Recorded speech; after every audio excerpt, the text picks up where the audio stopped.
quinto ano! Tudo bem com vocês? Graças a Deus! Então vamos louvar a Deus por mais esse dia. Vamos pedir a Ele a sua graça, a sua proteção, a sua sabedoria. Então fecha aí os seus olhos e ora junto comigo, tá bom?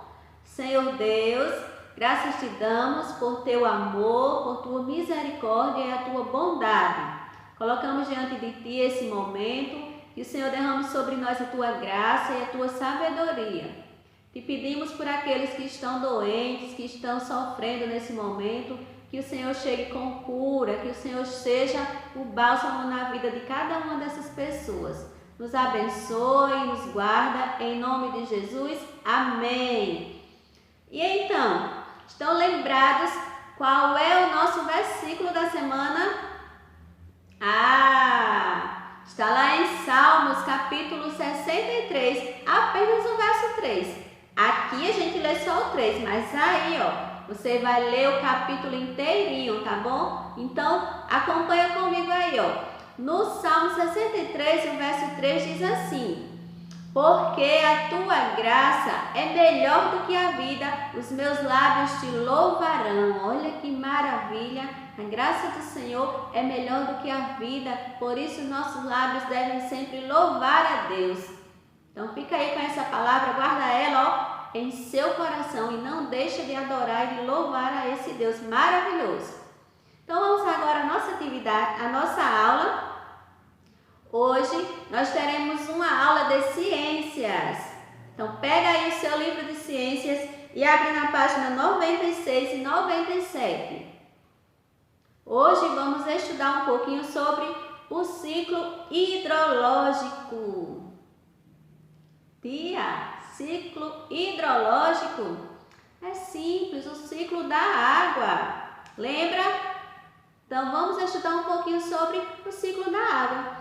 Diz assim, que a água que tem em nosso planeta, ela passa por movimento nos ambientes. E esse movimento que ela passa é chamado de ciclo hidrológico ou ciclo da água.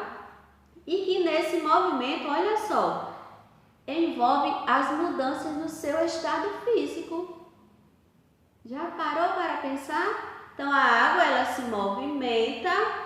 Durante esse movimento, o seu estado físico vai tendo mudanças. E isso se chama o ciclo da água. Vamos ver como tudo isso acontece. Então acompanha aqui, esse esquema mostrando como é que acontece o ciclo da água. Veja aí no número 1. O que é que fala sobre esse movimento? Diz que parte da água que existe na superfície terrestre, ela evapora. E essa evaporação ocorre principalmente com o auxílio do vento e do calor fornecido pelo sol. Então a água está lá no rio, nas represas, está lá nos açudes e aí ela está no seu estado líquido.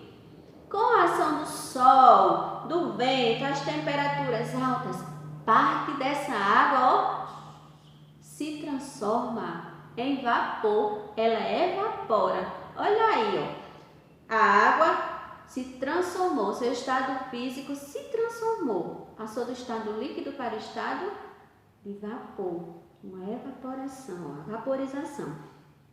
Aí nós vamos para o número 2, O vapor de água sobe para as camadas mais altas da atmosfera terrestre. Ao atingir camadas de ar com menor temperatura, o vapor de água se condensa e se transforma em pequenas gotas de água. Essas gotas se unem e podem formar nuvens. Há casos em que essas gotículas de água se solidificam, formando gelo. Olha aí, a água estava a vapor, então ela vai subir para uma camada mais alta da superfície e lá ela vai se misturar com um ar que tem uma temperatura menor. Quando esse vapor se misturou aí com esse ar que tem uma temperatura mais baixa, aí ela já se transforma novamente e agora ela vai se condensar. Ela vai se transformar em pequenas gotículas e então essas gotículas se unem e formam E quando a temperatura está muito baixa, essas gotículas podem se transformar até em pequenos pedacinhos de gelo, se solidificam, tá certo? E aí formam pequenas nuvens. Então essas gotículas se unem, formam as nuvens e quando a temperatura está muito pequena, muito baixa, essas gotículas até se transformam em pequenos pedaços de gelo, porque elas se solidificam, se transformam no estado sólido.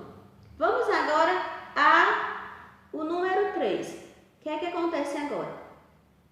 Em determinadas condições, a água presente nas nuvens retorna à superfície terrestre em forma de precipitação, ou seja, em forma de chuva. Se houver a solidificação de gotas de água nas nuvens, pode ocorrer a precipitação na forma de granizo ou neve.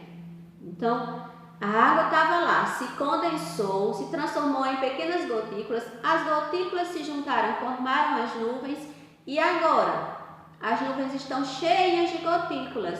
Então agora ela cai, se precipita, cai em forma de chuva. Lembra que eu falei que quando a temperatura está um pouco mais baixa, essas gotículas podem se transformar no estado sólido, podem se transformar em pequenas gotículas sólidas.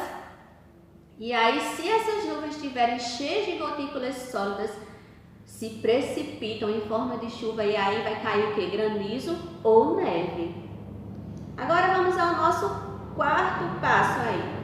Então estava lá a nuvenzinha cheinha de gotículas de água, caiu em forma de chuva. Se tiver muito frio, se tiver muito condensado e ela se solidificou, caiu neve ou granizo.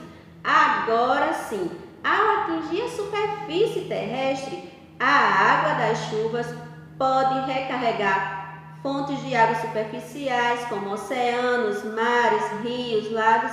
Além disso, parte dessa água penetra no solo, podendo abastecer fontes de águas subterrâneas.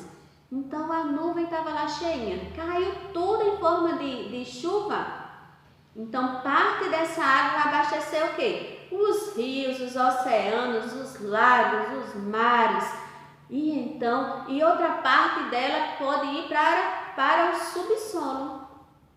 E agora, professora, o que é que acontece? Agora vamos à parte 5 para ver o que acontece.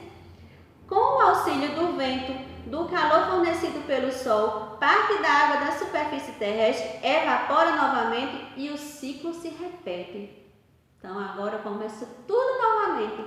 A água vai ser aquecida pelo calor do sol, o vento vai fazer o seu papel e aí começa tudo novamente.